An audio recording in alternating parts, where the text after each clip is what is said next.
And I'm still, if you look at my most recent TikTok presentation from a few nights ago, I'm saying to women, beauty is a feeling. You get it in your body.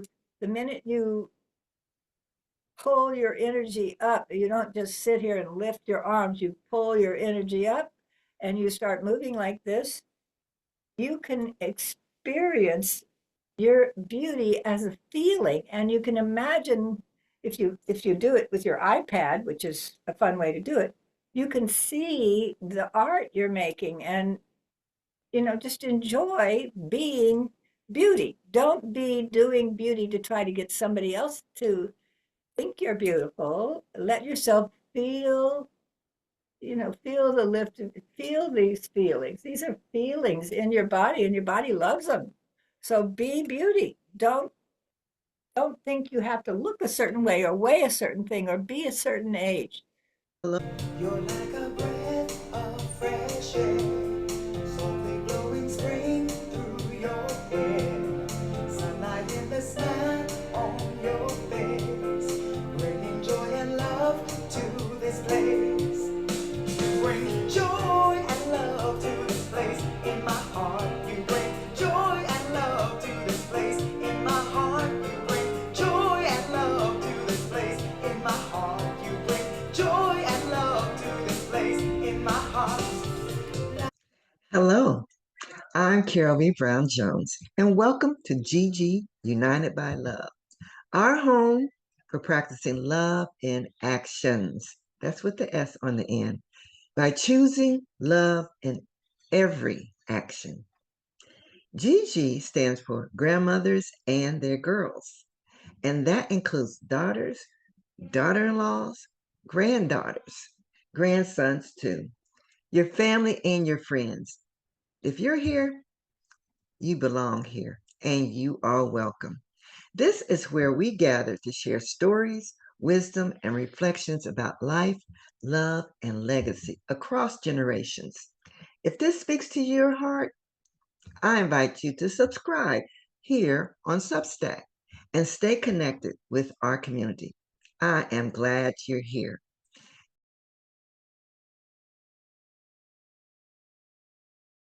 Hello, everyone. And as always, I have another beautiful guest with me today. And she is a lady who is going to teach us something that we have lost along the way as far as being women, how to embrace our femininity. Is that right, Alora? Alora, come on and tell us all about yourself and what it is you do. Okay, well, I always love to start with my age.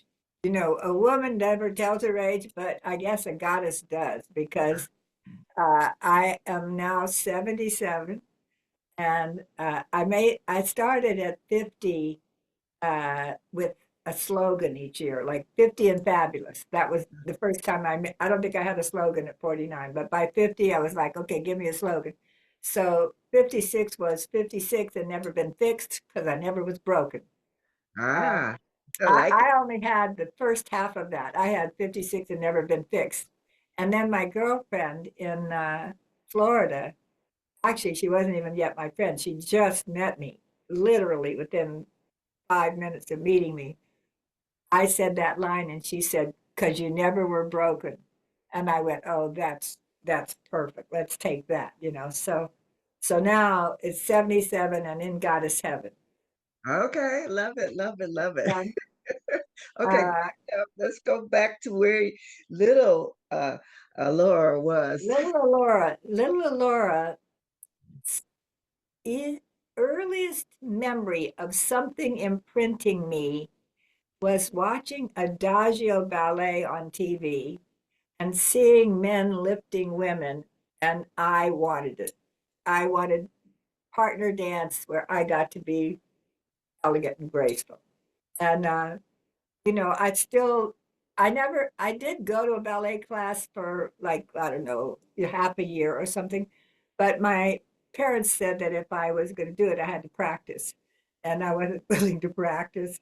So even though I had talent, and they put me in tow immediately, like I didn't even, I did one class and they put me in tow.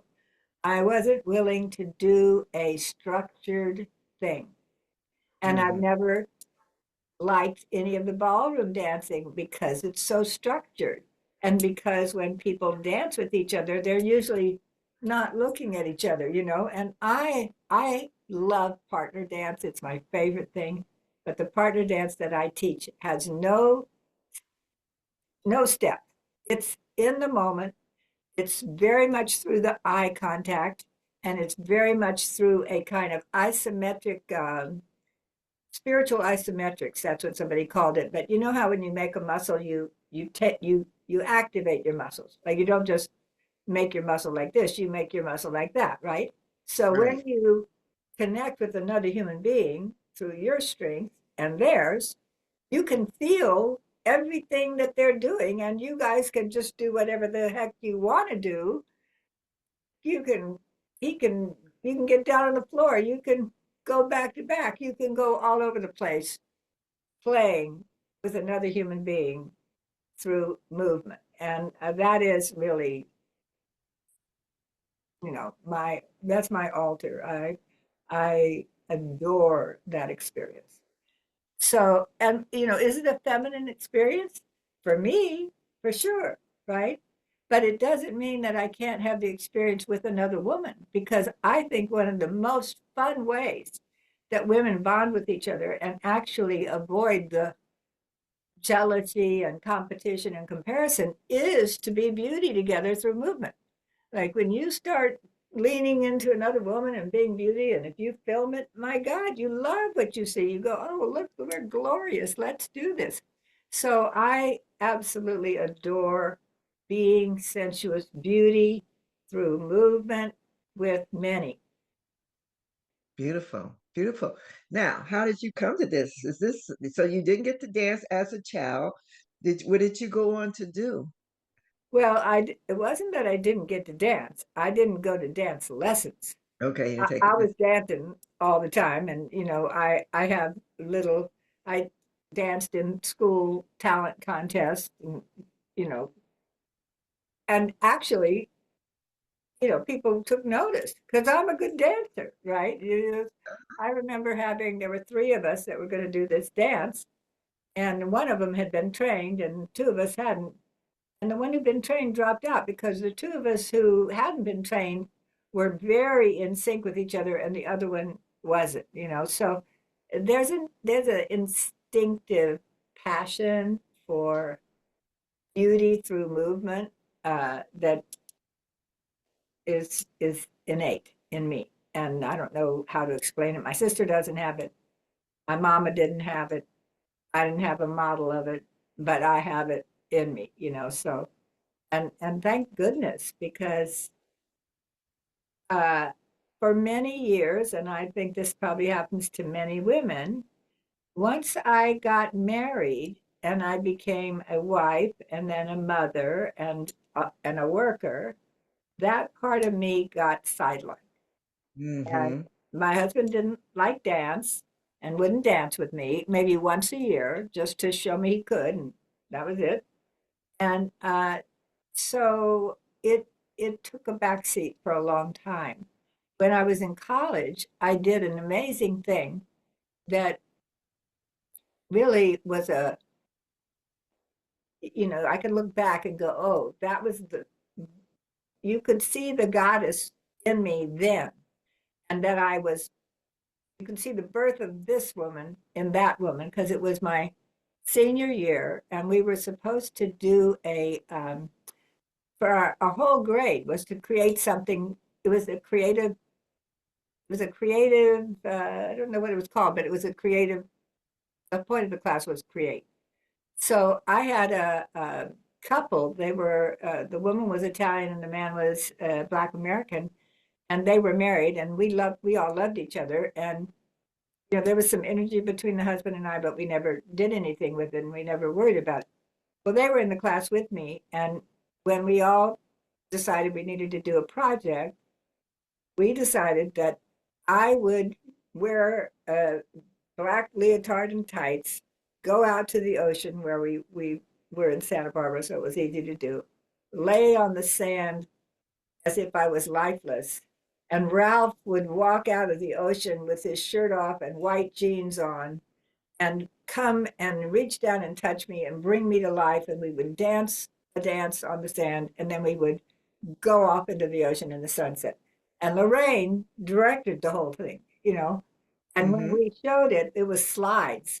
So you had to press the slide carousel in time with the music to show it. And we showed it at the end of the class. That was what you did. You presented your thing.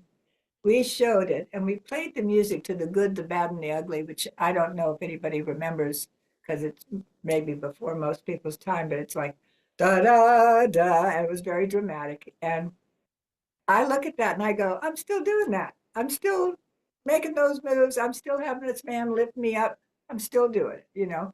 So that was that was the place where my dancer expressed herself the most. And then right after that, you know, nothing for years. So I was like 20, and I think it was like 1988 when I was 40 that I had a very powerful plant medicine journey that woke me up, woke up my dancer. You know, for the very first time, I sat on something called a zafu, which is a Buddhist meditation pillow.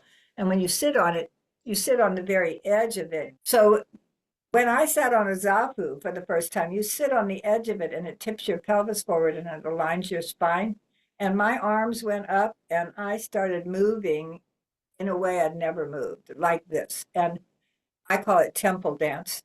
And it was just innate. It was like as if I had, you know, been doing this for centuries and all of a sudden it was in me. And I'm still, if you look at my most recent TikTok presentation from a few nights ago, I'm saying to women, beauty is a feeling. You get it in your body.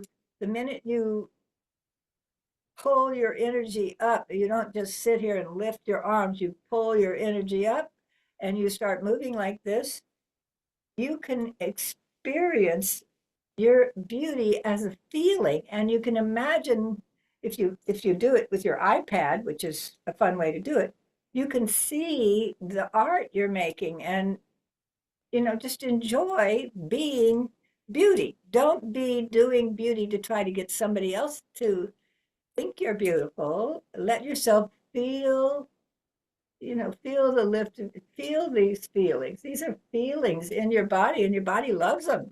So be beauty. Don't think you have to look a certain way or weigh a certain thing or be a certain age. No. Well, you are just a beautiful example of feeling yourself and loving yourself and how beautiful you are and just accepting it and just the spiritual connection you have. I just love it.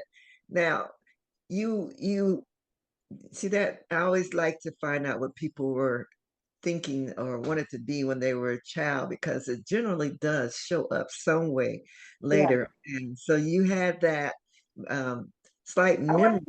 I wanted to be somehow a dancer and somehow well, see, it's really interesting because we, especially in my era, and you're a little younger than me, I think, but we're close. um, you grew up imagining you were going to get married and have children and not even have a job or go to college and get a teaching credential as a backup. That was it, right?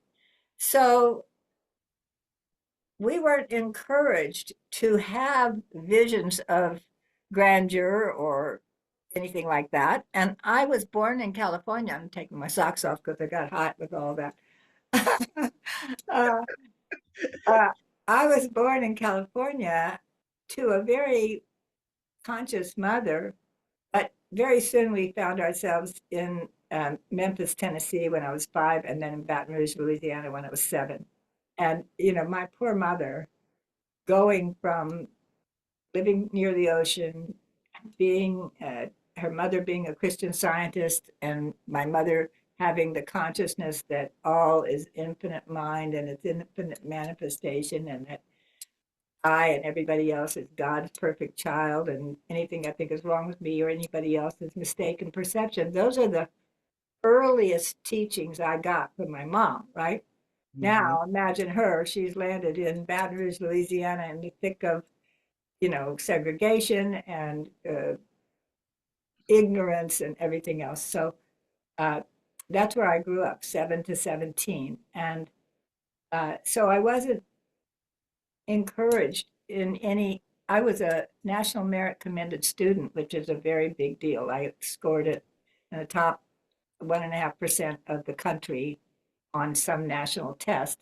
Mm-hmm. But it wasn't even anything that I thought was going to be important. It was just a placement test that everybody took, and I took it. And that made the difference because you had to write down the three colleges you wanted to go to. And we lived close to LSU, and I knew I was going to LSU, and I hadn't even thought of anything else. Mm-hmm. But I knew there was a college in Santa Barbara, and we used to go to California to visit our relatives, and we would drive through Santa Barbara. It was really pretty. So I put UCSB down, and they turned around and gave me a scholarship. And that got me and my mom back to California.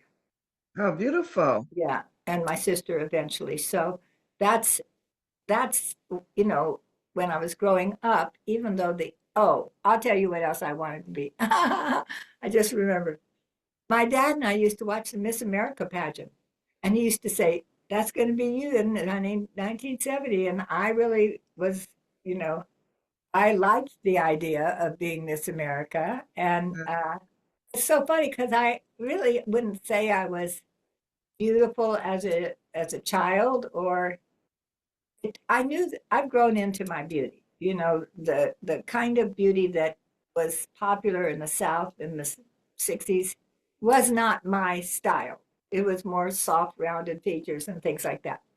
But when I think about the Miss America song, it says she came to prove to be the queen of femininity, and I think I have. Yes, you have. And I still wear I'm constantly wearing off the shoulder things. And Okay. and it's because it's an archetype. When if I had on a regular thing, I'd look more like a regular woman, Yes. you know? So wearing one off the shoulder, it it is stimulates in your mind goddess. It Okay. stimulates an archetype.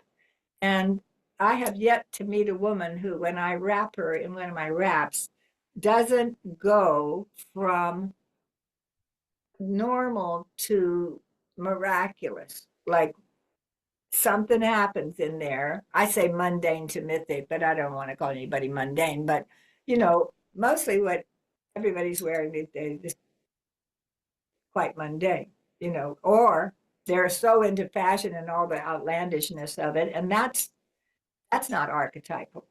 If you want to get out of time and out of being seen as aging, Mm-hmm. you have to jump out of time. And going archetypal takes you into timelessness. Does Okay. that make sense to you? It does to me, but let's go back and do some definitions of Okay. archetype and um let's give some women some steps to get to where you are, the goddess mindset. Because I in my book, Get on Board the New Underground Railroad, which I did mention you as far as uh, giving me a terminology that we're going to talk about. Okay. But I end up saying, instead of for those women who don't want to be called grandmother, I'm changing Gigi to grand goddesses. And I Oh, know for some people that is not, it's hard to accept the goddess. I know. I That, know. Well, first of all, there's religion that can block it because for some people, it's like contrary to God to use any word other than God for yes. the divine. So there's a block there. And I also think that the word has gotten misused to a degree. When I first started this journey, which was 40 years ago or 37 years ago, because I was 40, so now I'm 76. So 37 years ago, it was just coming in. That word was coming in. And Hmm. I really wasn't attracted to it because most of the women who were talking about goddesses at that time had wore Birkenstocks and weren't shaving their legs and had underarm hair. And I wasn't, it wasn't elegant and I wasn't attracted to it, right? So I really wasn't attracted to the goddess at all until in my journey, a green goddess came to me, like something I'd never, ever, ever imagined in my life. There was a being who was green. Her skin was gorgeous green, and she had jewels all over herself. And she was the most beautiful, feminine, compassionate, loving being I could ever imagine. And she came to me 3 different times, and I finally realized this isn't a dream figure. This is a real being.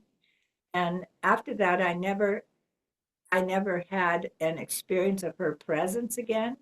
Hmm. However, 14 years down the road, I was with a group of friends. We were filming the thing because I've been filming my life ever since I got my first video camera in 1990. And so it was just normal. We were having a conversation, about 8 of us, and I was filming it.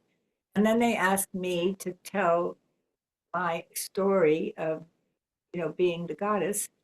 And I handed the camera to my friend and started to talk. And as I began to speak about it, and I put my arms up and I was talking about what it was like to have this being come in, I got doused with an experience that I couldn't overcome for minutes. And it's all on videotape. The spirit of that being came into me, and I was so ecstatic. I couldn't open my eyes. I couldn't talk. You just watch me on film being ecstatic, almost like you're in an orgasm for, I don't know, 4 or 5 minutes. And Hmm. I'm so grateful that that happened because I was completely, it's 14 years later. I wasn't in a journey process. I was totally just normal day.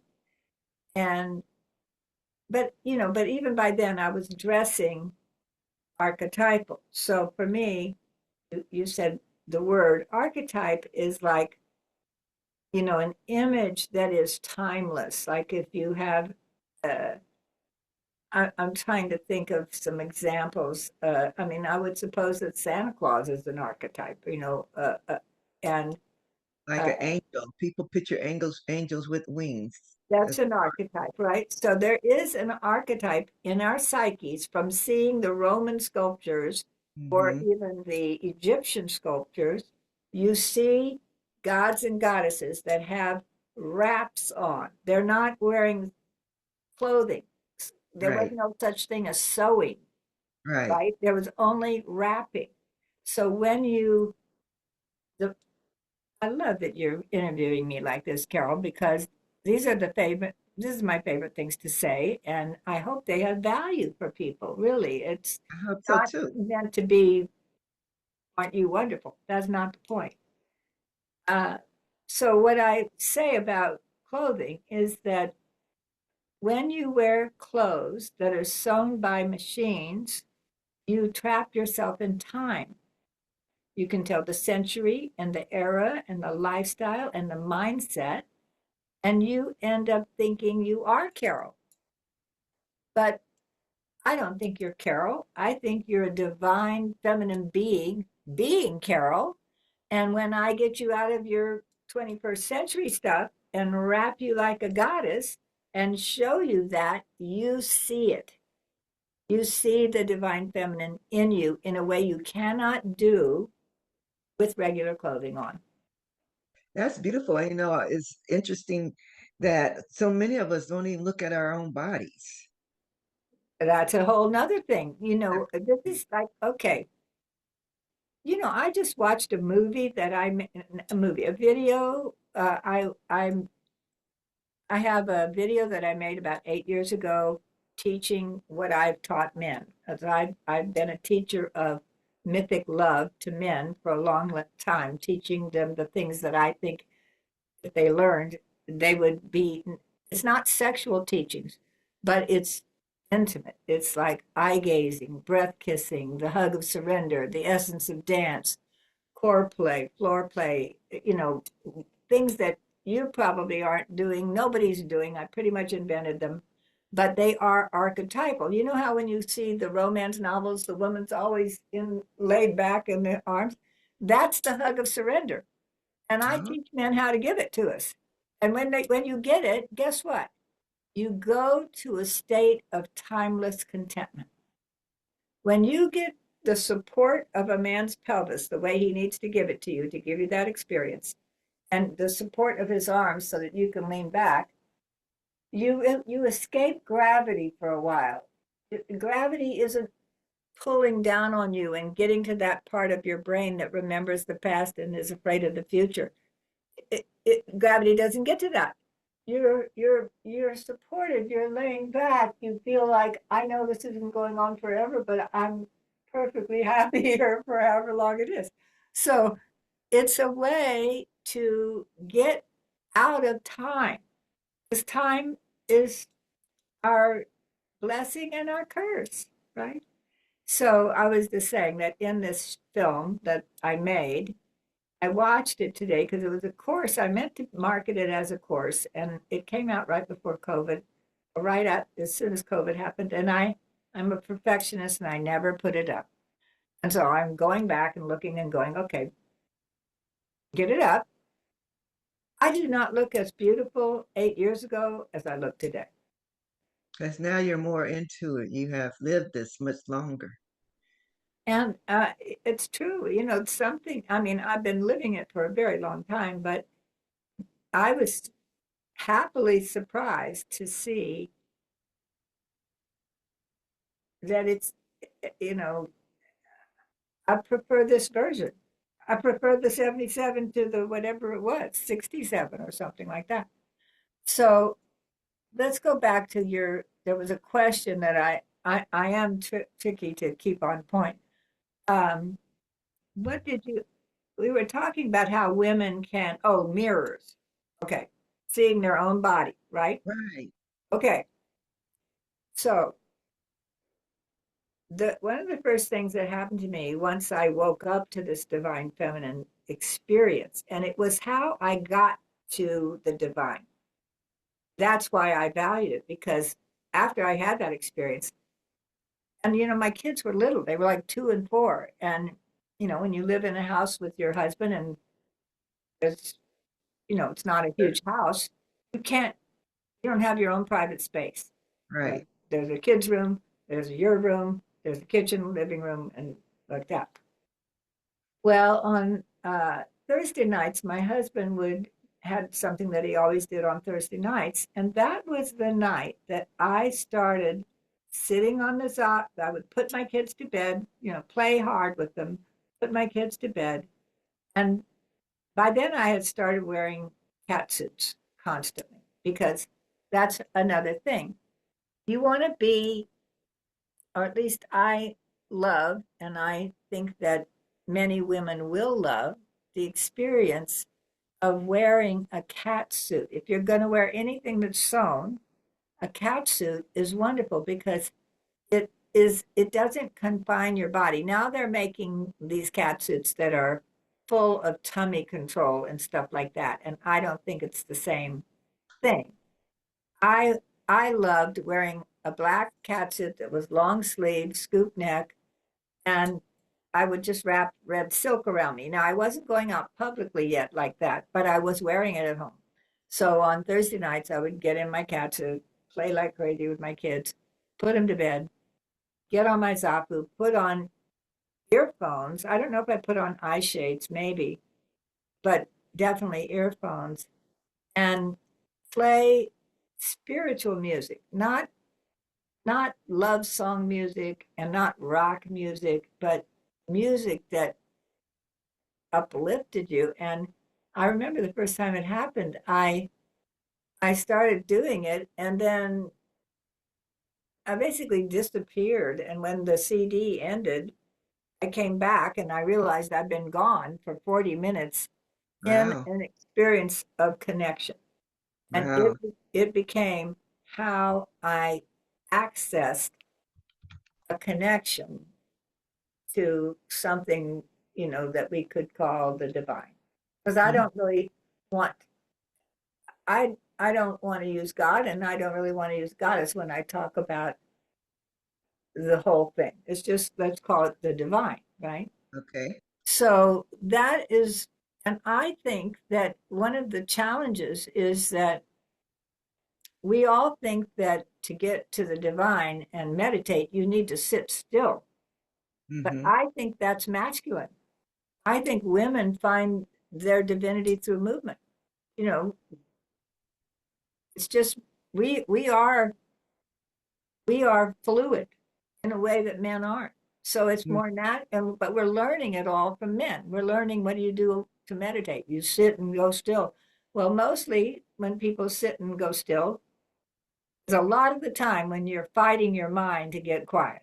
And maybe you get every once in a while to the place that is beyond the fight.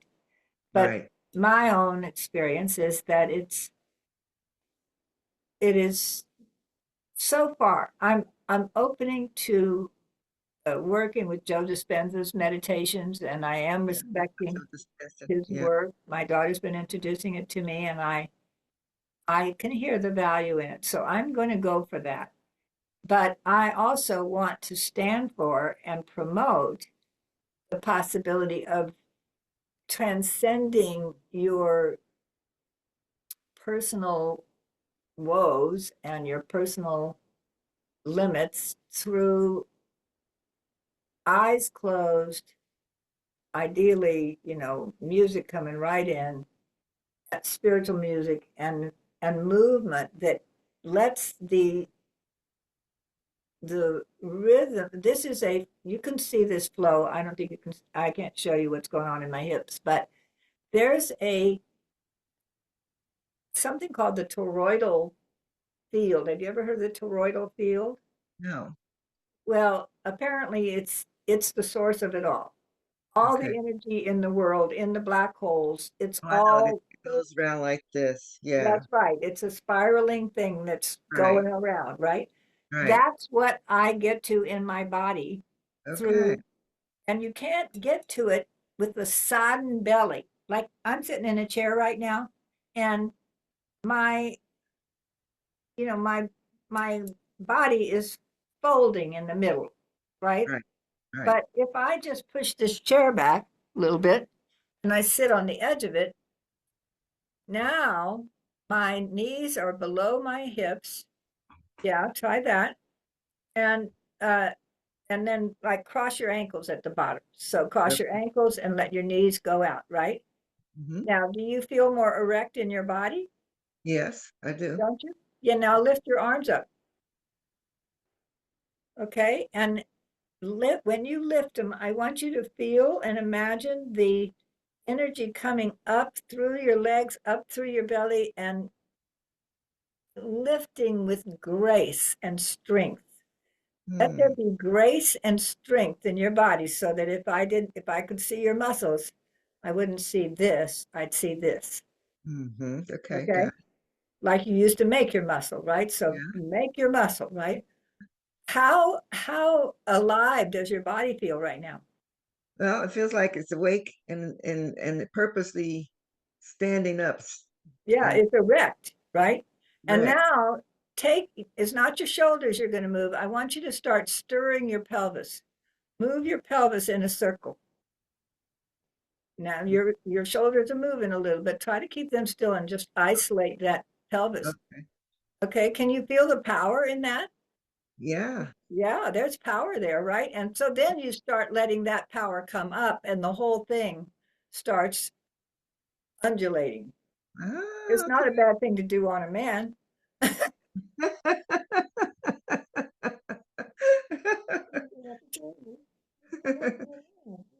Your voice went down after that. My voice did. Okay, I hear you now. You whispered something. We blew the circuits for a minute. I love this. I love this. And I want women to see you, how lively and beautiful feminine you are. We don't want to lose that because we're getting older. This is so beautiful. So, are you teaching classes to women how to get to this? Well, not yet, but coming. Okay, I, tell me, we have an hour or we have not, how much, what do we got? more time. Yeah, Okay, good. Because I'll get to that, but I want to keep going with the mirror for a minute before we okay, lose track of that. Okay. fine. So that experience of finding time for myself when my husband was gone and going into this became very important to me. And shortly after that, we moved, and there was uh, at least a year where I still didn't have sacred space of my own. And then we moved into a home that we bought, and there was a big master bedroom. And for a little while, we had the bed in there. And at some point, I realized, wait a minute, each of my kids has their own room. My husband has his study. I'm responsible for the whole place, and I don't have a place of my own. Mm-hmm. And so I said, can we please take the bed out of the master bedroom, stick it in this little room that had no closets in it or anything, just barely enough room for a bed and a dresser, and sleep in there and let me have this space. And he agreed. And it Beautiful. was huge because to have a space where nobody had the rights to be in it without invitation, kids couldn't just come in whenever they wanted. I didn't have to accommodate anybody else's taste or anything. And I'll credit my husband with this. He put in huge wall to wall mirrors on one, ceiling to floor mirrors on one wall, and then half of that on another wall that was adjacent. So there was major mirrors in this room for the first time in my adult life. And I have never since then lived without lots of mirrors in my world because I now live in sacred space. Like the the whole house, he passed in I mean, even when my kids were growing up in that house, there was a downstairs where they could be in the you have TV and stuff like that. And he Right. was always out in his space. So I basically kept the main space. He took it's so funny. My husband was really resentful of me getting so fascinated with the goddess and going this direction. But he's the one who tore out the fake rock fireplace and put in columns and a green marble floor in our house. And I remember the day I walked out of that sacred space and saw a white marble column, and all of a sudden I was in a temple. So I have been living in what I consider to be sacred space ever since then. Even Mm-hmm. now, I'm in the upstairs part of my daughter's home, and it's got, you can see I've got a temple behind it, right? Yes, beautiful. And if you go in the other room, which is the bigger room, it's very plain. It's white with a low. I took a queen size bed instead of a sofa and turned it sideways, and so that you're closer to the floor. I recommend carpets, even though I know they off gas and all that stuff. The truth is to get down on the floor, and I say people get off the bed, get on the floor. The bed is not your playground. The floor is your playground, but hardwood floors and stone floors aren't playground. But a carpeted floor and mirrors, like that room that had the mirrors that my husband Yes, made, yes. that ended up being what we call Venus. And one of us would say to the other sometime during the day or the week and say, do you want to go to Venus tonight? And we changed the default to yes. Because a lot of times if somebody says, do you want to do something, unless you actively want to do it, you default to no. But Mm-hmm. we made the default yes. So if he said, you want to go to Venus tonight? I would go, yeah. And then I would get ready for him in Venus in my goddess wraps, and he would come in his kimono. He didn't wear God wraps yet. I mean, he never did. I didn't get men into God wraps before he died. But at least he was in ceremonial attire. And Mm-hmm. in that space, we had music and we had, you know, all the things that we use to make that a special experience instead of going to the bedroom, getting in the bed that you go to sleep in all the time that doesn't have any particular uh, erotic. I mean, even these king size beds, they don't really bring you together. They mostly separate you because True. you don't want to have to roll across the bed to get off the edge of it, right? So you're going to sleep on your edge and they're going to sleep on their edge. It's Right. one of those more is better ideas that isn't better, Right. right? Right. So uh, I have been living in sacred space, and that also means every time I see myself in a mirror, I see a goddess in sacred space. Mm-hmm. So I don't see an aging woman looking like she's getting older in a room full of TVs and all the stuff that people live in, I right? love that. That just says something about the way you think and your environment does create your world. And It you're does. surrounding yourself with the sacred space of a goddess, and that helps you continue to feel that goddess energy in your Totally. and coming out to share. You see this silk? Yes. I silk my ceilings so that they feel like that the signs of time disappear. I haven't done it here in Nashville yet, but I will. And also, this is the silk that I wind dance with, and it's my sensuous ally. When you move this on your body, because we need so much touch, we're not getting touched. Mm-hmm. We're not getting touched, even if we have a partnership. One of the things couples can do that will make a huge, huge difference is sleep naked and spoon because Mm-hmm. your skin is talking to that other person's skin all night long, and you're getting so many experiences that you will not get if you're wearing pajamas. True. True. Stop Yeah. it. We are animals. We need to connect. We Yes. need We need touch. to connect. Touch is important for It all of is. us. It is, and it's just like it's so easy for intimacy to become almost just well, intimacy meaning sexuality. Mm-hmm. It's like I think for too many people, the day-to-day exposure to a person's humanity can erode any sense of specialness about them. And the one who was the one becomes the one who doesn't this and the one who doesn't that. And how are you going to go get in bed where your body thinks, oh, I'm tired, it's time for sleep? And maybe somebody reaches over to see if it's a friendly environment. And if it is, it's not like you have the toys and you have the music and you have the Mary and you have something to make it special. It's more like stress relief.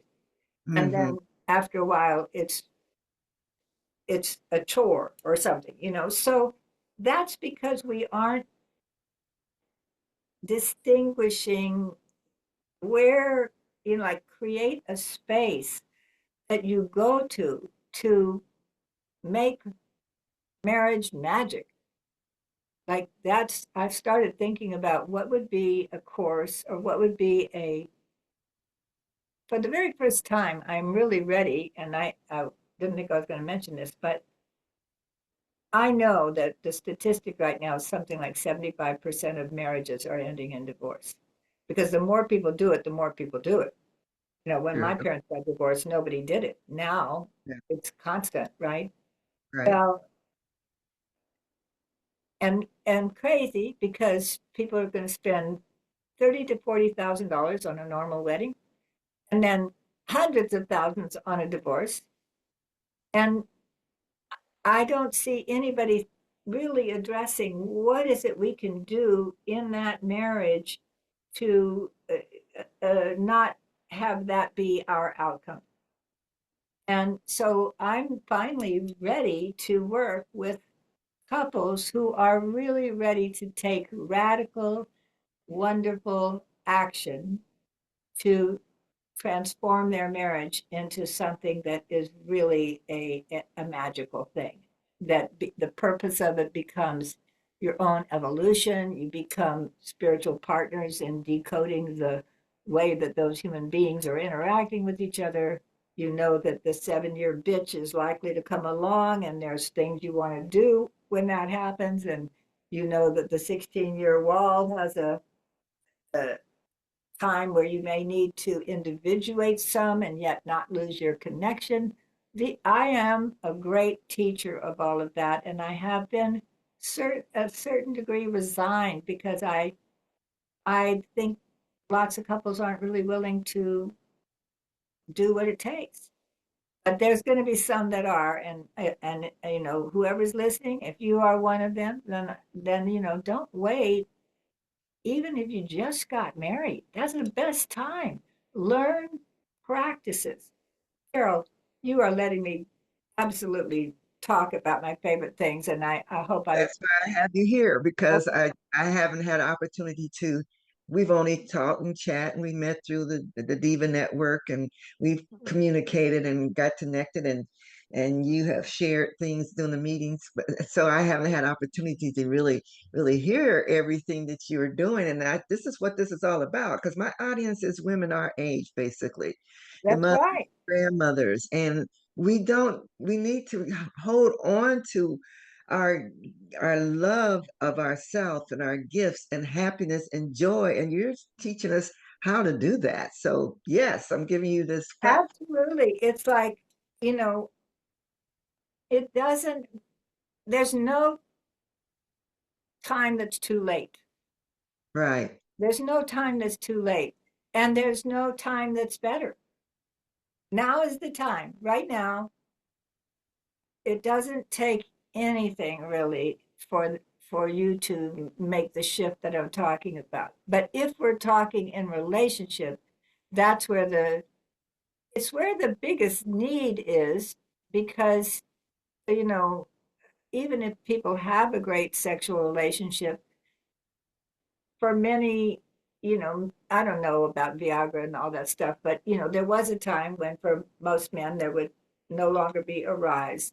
And then for men that's a horrible reality. That's like they don't feel virile anymore, you know. And women go through menopause, and a lot of times it's not comfortable anymore, so they drop their sex drive, and the man is over there needing something to keep it going so that he doesn't feel like he's getting old. And that's a recipe for a problem. You know, like I have been aware that a lot of times, you know, men are going to, let's say, to tantra massages or something like that to have some attention Hmm. to their body. Hmm. And the women would probably be very upset to know it, but just because your body changed doesn't mean his has changed in the same way. It's almost the other way around. It's like it could be more important for him that there's something sensuous and alive in his life that stays alive. So, nursing this part of our lives from the go get, from, you know, get married when you're 20s or 30s, what are the practices? You know, I always say anything you want to be good at, there's somebody to watch who's good. They teach you what they know, and then you practice, Right. right? I don't care if it's the piano or it's gymnastics or it's water skiing. I don't care what it is. You watch somebody, they teach you, and you practice. And you don't just practice, you don't become a pianist on, you know, stage and not practice when you're not on stage. Right. So in the area of intimacy, who do we have to see that's good at it? Like I always say, the only two couples I can even think of are Barack and Michelle and Kurt and Goldie. They seem to be doing a good job staying very connected and engaged with each other long term. But still, we don't see them working through the difficulties. We don't see them. whatever practice they might have. We may know they go out on a date on Friday nights, but what do they do? Mm-hmm. So there's really no models to look at. Even if you go online and watch amateur porn, it's not, uh, you know, I don't know, I have never done it, but I'm sure that they are aware they're wanting to do something for an audience that's different Mm-hmm. than normal human, right? So nobody to watch, very few people teaching what they know, and most importantly of all, nobody even thinking about practice. Like, Right. what are the practices that you could do? And they're not the game. The game, football practice is practice, makes you good at the game, but it's not the game. Mm-hmm. So sex is the game. Actual sexual intimacy is the game because it has a end goal. Each person would like to have an orgasm, and Right. they want pleasure in the process, and they ultimately would love an orgasm. So there's a drive in your body that wants to get somewhere in the sex act. But in the practices that I'm teaching, it's a different focus. It's not, I must have told you this, but I'm going to say it again. The distinction between intimacy and sensuality and sexuality is liquid. When you use your tongue, like French kissing, or you touch areas that liquid comes from, you stimulate areas that liquid comes from on either gender, you start a chemical reaction in your body. The body releases, all kinds of chemicals and the endorphins and all the stuff, and the body goes, "Oh, I know where this goes. Let's go," and it starts the push to get more and more liquid. Mm-hmm. And that's a wonderful drive. I love that. We're not making that wrong. But the experience of actual deep belonging and safety, the experience I'm safe, I'm loved, I belong, that's often not present in sexuality. Right. You can have great hot sex without that, and you can have angry sex without that, and you can have mundane sex without that, right? True. The practices that I teach, that I'm so passionate about, are the ones that give you the experience I'm safe, I'm loved, I belong. And they don't come from your sexual organs or from getting liquid. They come really through the core of your body, through sharing weight with another human being. We used to live in puddle piles. We used to be carried. We used to, I mean, for thousands and thousands of years, a baby came out of her mother's body, got tied onto her body, and was carried. And she Mm-hmm. learned, I'm safe. The baby learns, I'm safe, I'm loved, I belong, being on Right. her, and then Yeah. on the brother and the sister and the grandma and the aunt. And that's where our sense of belonging and safety and love come from, is through the core of your body. That's why I'm saying sleep naked together and spoon, because Mm-hmm. your back and somebody's belly, one way or the other, are going to be connecting. And Yeah. it's going to tell your body, I'm safe, I'm loved, I belong. Right. And there are ways to do this through that and through all these things, eye gazing, breath kissing, the things that I'm teaching. And there are ways to do it. So, I mean, I can tell you, but I can, you hear that and you get an idea of what that might be like. But there's actual, real useful teachings about it. Uh, but those are the things that I feel, if people, if when they were getting married, they learned those things and they started doing those things from the very get go, the trajectory would be a completely different trajectory. But I instead, agree. I you know, agree. yeah, can You're you see right. that? If people don't learn how to have a loving relationship that is lasting. It's like you said, as far as who they look at, they're looking at the movies, they're looking I at know. the stars, and looking at the porn, whatever. They're not looking at someone teaching them the first. And I think I'm going to go back to the fact that you learn to love yourself and who you are. You accepted that you are a spiritual goddess living in the body, and you came to this body to teach this beautiful way of living and appreciating who you are, because I also believe that we're spirits in the body, and this body is should be under control by our spirit, not the opposite way. Too many of us think that we're a body, and the body just lives on this earth and it responds to the environment, and it gets sick and it gets stressed and it gets upset. But when we're a spirit live in the body, we understand more that our consciousness is can be in control of our life. And we accept that, and the Holy Spirit that we have that is guiding us through this life, teaching us our earth angels, like I named you as one of my earth angels in my book, because the earth angels, the people that are brought to us in our life, they do help us guide our way to where we need to be. So you gave us a terminology that's not coming to me right now. That women, you want us not to feel like we're crone, which I understand. Oh, virago. Virago. Tell us about Virago. virago. That's right. Vibrant, intense, radiant, ageless, gorgeous originals. Glorious originals. I took gorgeous out because, some women will never hold it that they're gorgeous, but they can hold it that they're glorious. So Okay. vibrant, intense, radiant, ageless, glorious, original. Yes. Yes, that's beautiful. So where's that word come from? It Virago. comes from ancient Roman word meaning vir, which is a kind of strength. And it was associated with masculine strength, but it doesn't need to be associated with masculine strength.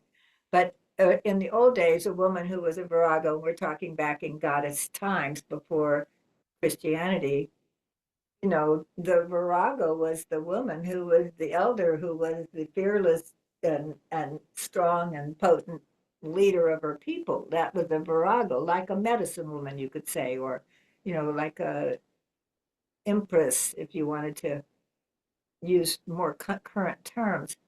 And through the Dark Ages, which the medieval ages. Now, think about I never, how many times have you heard of the medieval ages? Lots of times, right? That's like, Right.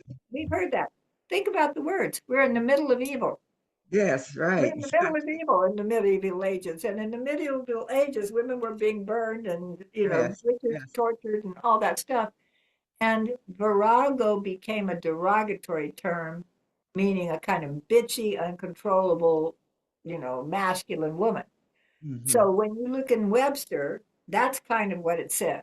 But if you go back to an older dictionary, you get the more authentic use of it. And I have felt that uh, having a word that I'm going to close this because I think my daughter just come home and I don't want my little grandson to start making noises. Um, I don't like the word crone. Do you know what the origins of the word crone are? No. Carrion, meaning decaying flesh. Oh, mm, Ah, so yeah. if you think about mother, maiden, crone, or maiden, mother, crone, it's Hmm. women are being identified strictly through their ability to procreate. Hmm. You're a maiden until you can procreate, and you're yeah maiden, and then you're a mother once you start procreating, and then you're a crone when you no longer can. So Hmm. that's right out of the patriarchy. We don't need to try to make that word. Some women are calling it crown, but I don't. I think it's still. I'm not interested in being crowned. I want to be. I mean, it's a fun idea, but it's not really. It's not in my heart to care about having a crown. Hmm. I want to be virago. I want to be like, I think it's a word we can take on. And just like Gigi, like he calls me Gigi, and I didn't know that it's becoming a word out there for grandma. But I like it because it is a more fun sound for the body to make and the ear to hear. Mm-hmm. If Mm-hmm. you listen to the sounds of things like Gigi, Gigi, it goes up, right? Yes. Grandma, grandma, it goes down, right? Okay. Uh-huh. My name used to be Karen, Karen, Karen, Karen. And then as the dancer in me woke up, I began to hear the name Christina. This was maybe 1990. And every time I would be doing my dance, like I was talking about, I would hear Christina, Christina over and over again. And I realized I needed a three-syllable word that took the energy up.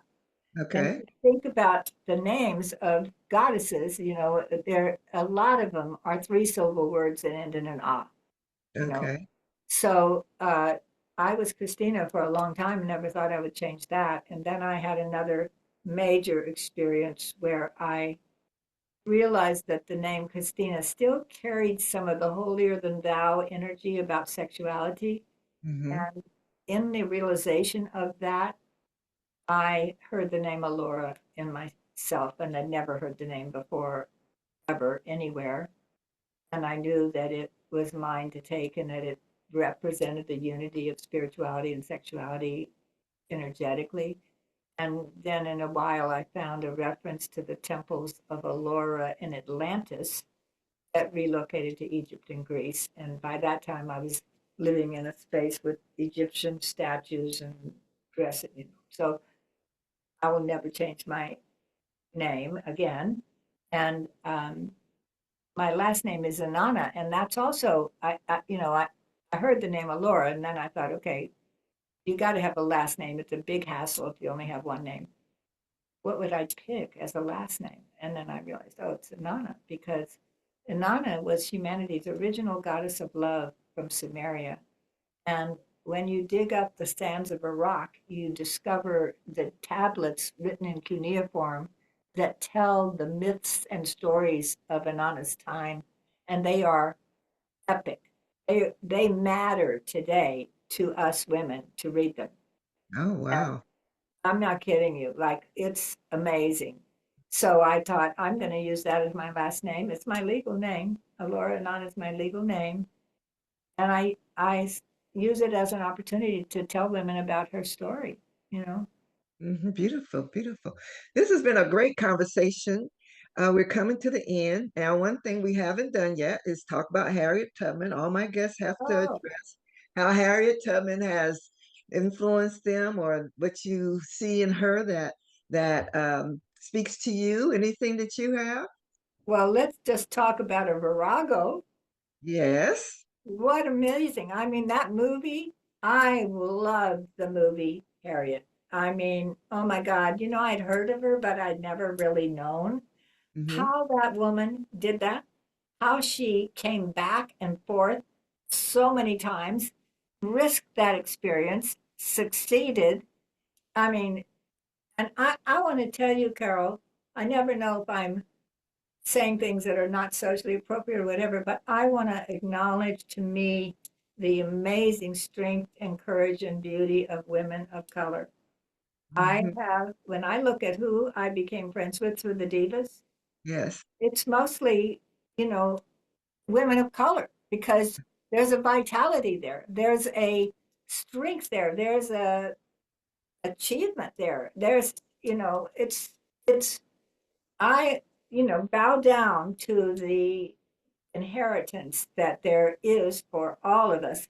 And I may have told you this, but I was a big part of the Agape International Spiritual Community in Oh, LA. yeah. I've been Beckwith. I love that. I watch Yeah. his podcast and his churches Well, frequently. what brought me there wasn't Michael, it was Ricky, his wife. Oh. Ricky Byers Beckwith, back in the years 1990, that's when I started hearing her music. I went to church to hear her music. And I remember the first night, we're going over, but we're not going to go over too far. The first night I went to church, it was a ceremony celebrating her mother, who was in her 90s and had been a, a, a musical influence in Ricky's life. And so they were singing her mother's music, and her mother sang some.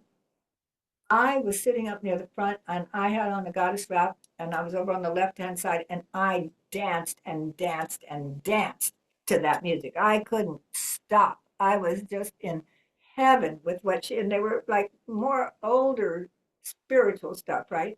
Uh-huh. And then Ricky's music, all the years that I went to Agape, I would go in, sit on the far left side where I wasn't like front and center bothering everybody. And I would go to dance because dancing to spiritual music is it for me. Uh, Okay.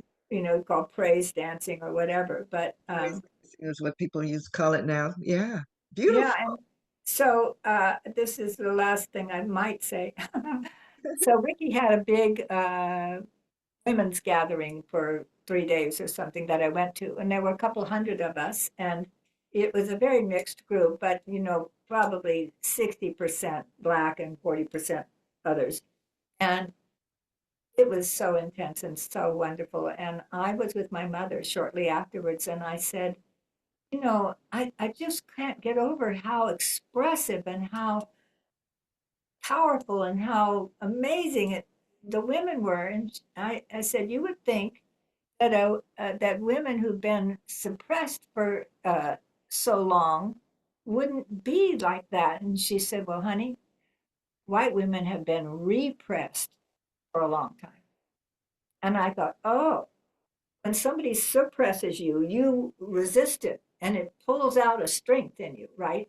But Uh-huh. when you repress from the inside, when you are doing the repressing, not Hmm. the outside, but some training that's deeply ingrained in the white culture of women to be Archetype. that. Archetype. Archetype. You can see what I'm saying? So we have so much less expressiveness. It's Hmm. just sad. So I don't know, is that culturally inappropriate or is it okay? No, no, that's not at all. It's observation, and it's very it's just all another way of looking at how Black women are needing to be strong because of the impression, the suppression, but also because our responsibility quite often the Black woman is carrying the family, That's uh, right. and so that is where it comes from. It comes from generations of women having to continue to make things happen, to keep their family together, to hold that love and support for the family. And yeah, it comes through as it's passed down. Yeah, We've been taught that. Yes, beautiful. This has been great. Now, you and I are going to have to schedule a special um, event where you can teach us something. I And would love to. yeah, Are we'll you anywhere close to the ocean in Washington? um within a couple of hours, yeah. But the water's pretty It's cold up not here. 4 or 5. Is there We got the Puget Sound. We the have sound? water Yeah, here. We have beaches. We have beaches here. yeah, beaches. Okay, that's all I need to know. Yeah, Yeah. we do that. But anyway, I want to thank you for the time. Oh, It's been a great conversation. And it's just good to hear a perspective of woman who has matured into more beauty than she did when she was younger, and believing in yourself, and that is beauty, and you still have lessons to teach the younger people, and that's so important. So I thank you, Alora, for being here. honey, the pleasure and the gratitude is mine. Really, I want to say truthfully, and thank you to any of you listening.